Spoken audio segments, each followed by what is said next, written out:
Notre chez-soi est notre sanctuaire, l'endroit où nous sommes supposés nous sentir le plus en sécurité.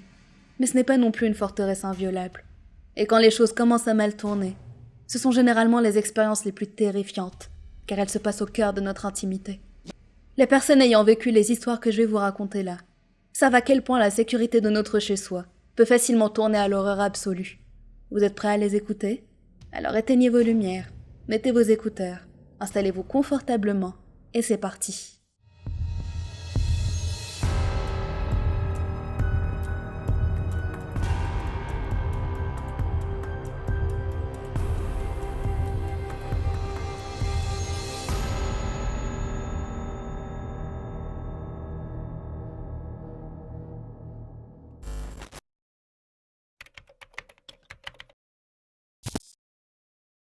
Mon petit ami, avec qui je vis, travaille comme enseignant dans une ville située à environ 15 minutes en train. Il rentre à la maison plus ou moins à la même heure tous les jours, à 1 heure près. Moi, en revanche, je travaille à domicile. À la fin du mois de janvier de cette année, nous avons eu une assez grosse dispute à propos de quelque chose de stupide. Je n'arrive même plus à me souvenir de ce que c'était maintenant. Mais c'était une de ces disputes où on ne se parlait plus, ni par appel, ni par SMS, ni quoi que ce soit d'autre de toute la journée. Donc, cet après-midi-là, j'étais installée sur le lit et j'essayais d'avancer dans mon travail. C'était un mardi et j'étais à peu près sûre que son dernier cours se terminait à 13h, ce qui voulait dire qu'il serait sûrement à la maison vers 14h30. Aux alentours de 13h, j'ai entendu la porte d'entrée s'ouvrir et se fermer. J'ai pensé, tiens, il rentre plus tôt aujourd'hui. Ça lui arrivait de manquer la dernière heure de cours, une fois de temps en temps. Je n'étais donc pas spécialement surprise. En fait, je me préparais surtout mentalement à la conversation post-dispute gênante qui allait avoir lieu. Je suis restée sur le lit à travailler en attendant qu'il vienne se changer. La porte de la chambre était fermée, et j'avais des écouteurs à moitié enfoncés dans les oreilles. Mais je pouvais clairement entendre ses pas lourds marcher dans l'appartement, comme d'habitude. Si nous n'avions pas été en pleine dispute, et que je n'étais pas aussi préoccupée par ça, j'aurais peut-être remarqué à quel point c'était étrange que ses pas soient aussi lents, ou le temps anormalement élevé qu'il passait dans le salon. Mais je n'y pensais pas, et je suis restée là où j'étais, attendant qu'il entre enfin. Finalement, la porte de la chambre s'est lentement ouverte, d'à peine quelques centimètres. J'ai levé les yeux, et j'ai vu une main de femme avec du vernis rouge sur la poignée. Qui que ce soit, elle a fermé la porte aussi lentement qu'elle l'avait ouverte, sans entrer dans la chambre. J'ai sauté hors du lit, arrachant mes écouteurs au passage. Je suis restée figée pendant quelques secondes, essayant de réfléchir rapidement. Ma première pensée était « ce n'est pas mon petit ami ». Puis j'ai pensé « est-ce que ça aurait pu être sa mère, sa sœur, la propriétaire ?» Pour une raison quelconque, j'ai fini par conclure que c'était certainement sa mère ou sa sœur. J'ai donc ouvert la porte de la chambre et je suis allée dans le salon. Il n'y avait personne, mais une odeur lourde de parfum féminin flottait dans l'air. Puis j'ai repris mes esprits, et j'ai réalisé que sa mère et sa sœur n'avaient pas les clés, et n'étaient jamais venues ici avant. La propriétaire n'était jamais entrée sans permission. C'était forcément un intrus. J'ai couru à la chambre et j'ai verrouillé la porte, tremblant violemment. Il y a un balcon dans la pièce, et malgré la pluie glacée de janvier, je suis sortie pour appeler mon petit ami. Il a décroché et je lui ai immédiatement expliqué la situation, en lui demandant si sa mère ou sa sœur pouvaient venir chez nous à l'improviste. Il a répondu non, et m'a dit de ne pas bouger, qu'il allait appeler la police. Ils sont arrivés en quelques minutes, et ont fouillé tout l'appartement. Mais bien sûr, il n'y avait plus personne.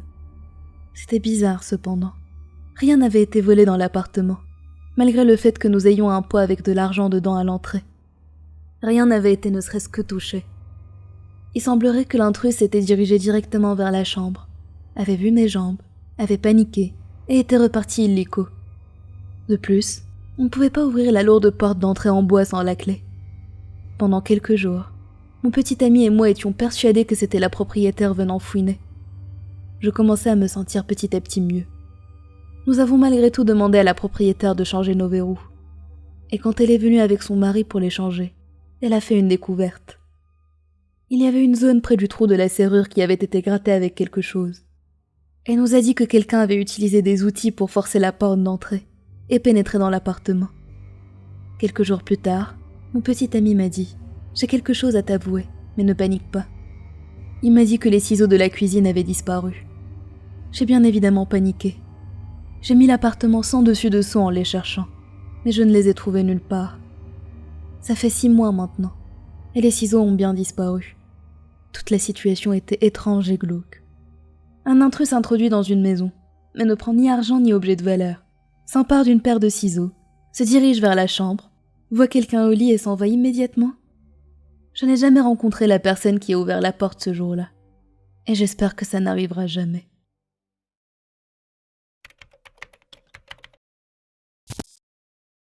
J'avais environ 7 ans, mon frère 10. C'était bien après notre couvre-feu, quand notre mère s'est levée du canapé pour nous mettre au lit. Notre père travaillait à l'époque dans un chantier de construction en dehors de la ville. Nous étions donc souvent seuls avec notre mère, parfois pendant plusieurs semaines d'affilée. À l'étage, sur la droite, se trouvait la chambre de nos parents. À gauche se trouvait un petit couloir qui menait à 2 autres chambres. Celle de gauche était la chambre de mon frère, celle de droite était la mienne. La salle de bain se trouvait également de mon côté. De chaque côté du couloir se trouvaient 2 portes-fenêtres que nous gardions toujours verrouillées, et que nous utilisions rarement. Celle de mon côté menait à un petit balcon surplombant notre jardin, et celle du côté de mon frère redescendait vers le porche arrière. Mon frère et ma mère avaient l'habitude de se réveiller au milieu de la nuit pour aller aux toilettes. J'avais le sommeil léger, et je les entendais faire du bruit. Une nuit, cependant, mon frère s'est arrêté en se rendant aux toilettes de sa chambre pour revenir vers la salle de bain. Il m'a dit qu'il allait essayer d'aller aux toilettes avant de dormir, parce que ces dernières nuits, il n'arrêtait pas de voir un homme avec des vêtements rayés au bout du couloir. Je ne sais pas si ma mère a cru que mon frère racontait des histoires pour me faire peur, ou si elle ne l'avait tout simplement pas entendu, mais elle n'a pas du tout réagi à sa confession. Moi, en revanche, j'étais terrifiée. La peur de voir un fantôme comme celui-là était la principale raison qui me faisait courir des escaliers jusqu'à ma chambre, la nuit.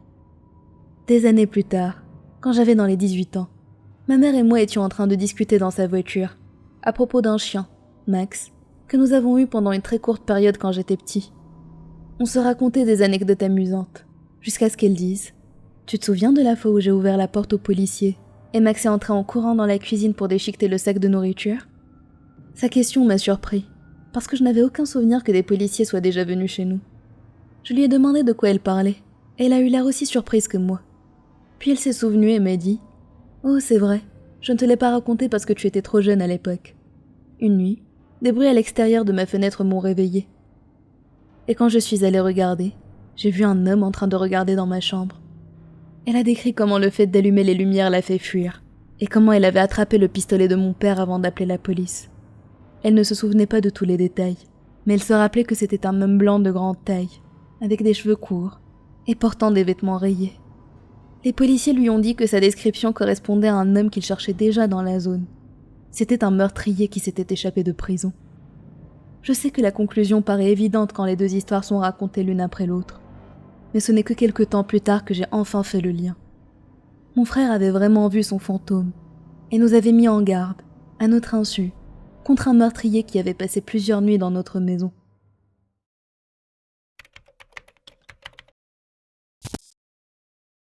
Il y a quelques mois, il y avait un homme qui avait l'air d'être un sans-abri qui arpentait ma rue. Mon mari et moi étions dans le jardin en train de travailler, et nous n'y avons pas vraiment prêté attention. Le lendemain, il est revenu. Il a traversé toute l'allée et a campé devant notre porche. Quand nous lui avons demandé ce qu'il faisait, il a dit qu'il allait, je cite, « arranger cet endroit bien comme il faut et se trouver un chien et des fleurs à l'entrée. » Nous lui avons demandé de partir, et il a répondu « Non, j'habite ici maintenant. J'ai les papiers me donnant la permission de vivre ici. » Et il nous a tendu un formulaire de changement d'adresse de la part du service de logement de l'État, où il avait changé son adresse postale pour la nôtre. Ce n'était pas une permission de vivre dans notre maison, mais juste un papier pour leur faire savoir d'envoyer son courrier à cette adresse. Je dois signaler que je ne connais absolument pas cet homme. Je ne l'avais jamais rencontré, mon mari non plus. J'ai pris le formulaire en photo, et nous lui avons demandé de partir à nouveau, ou nous appellerons la police. J'ai passé cette journée-là au téléphone avec le service des logements, pour essayer de comprendre ce qui se passait, mais il n'avait pas de réponse à me donner.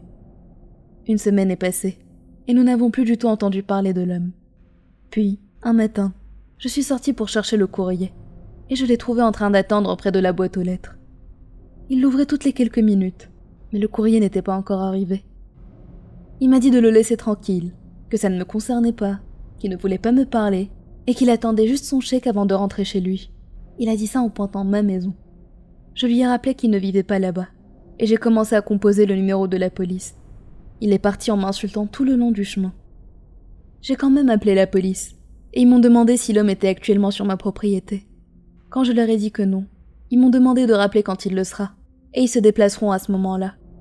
J'ai également mis mon courrier en attente ce jour-là, parce que je ne savais pas s'il le volait. Quelques semaines sont passées, et des choses étranges se sont passées à l'extérieur de ma maison. Mes poubelles étaient emmenées au niveau de la rue, puis étaient rapportées.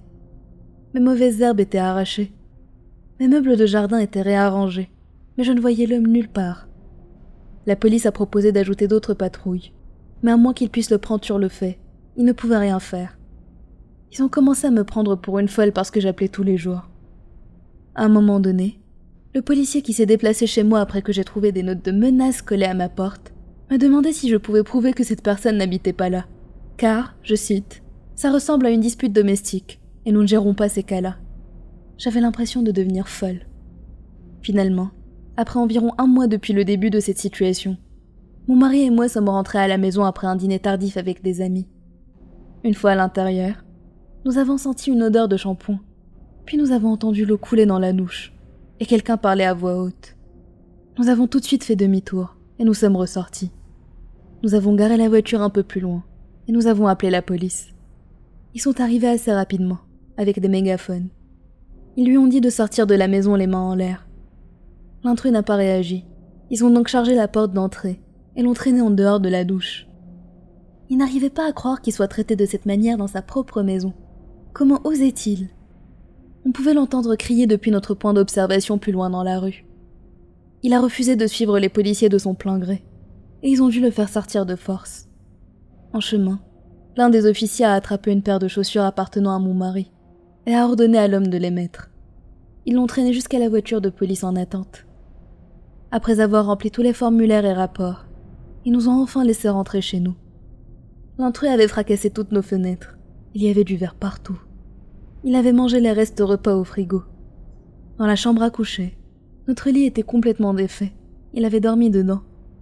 Mes vêtements étaient étalés partout par terre, parce qu'il avait vidé l'intégralité de mon armoire pour mettre ses propres affaires. Nous venions juste de faire piquer notre chien quelques mois auparavant, et l'urne contenant ses cendres était posée sur la table. Il l'avait fracassée par terre, éparpillant les cendres partout dans la chambre, jusque dans la salle de bain, ce qui expliquait peut-être pourquoi il était en train de prendre une douche. Il avait utilisé un pot entier de crème très chère pour la peau, et presque une bouteille de shampoing. Mais il avait gentiment pris la peine de suspendre toutes les serviettes utilisées pour les sécher. Dieu merci, il n'avait pas blessé mes chats. Il est actuellement en prison pour 3 chefs d'accusation. Entrée par effraction sur propriété privée, agression physique d'un représentant des forces de l'ordre et destruction de biens. J'ai été en contact avec le procureur et l'agent qui a procédé à l'arrestation, qui lui avaient tous les deux parlé. L'homme était énervé d'être en prison, et n'arrêtait pas de leur dire de le laisser sortir, parce que personne ne surveillait sa maison, et il ne voulait pas qu'elle se fasse cambrioler. À ce jour, je reçois toujours son courrier.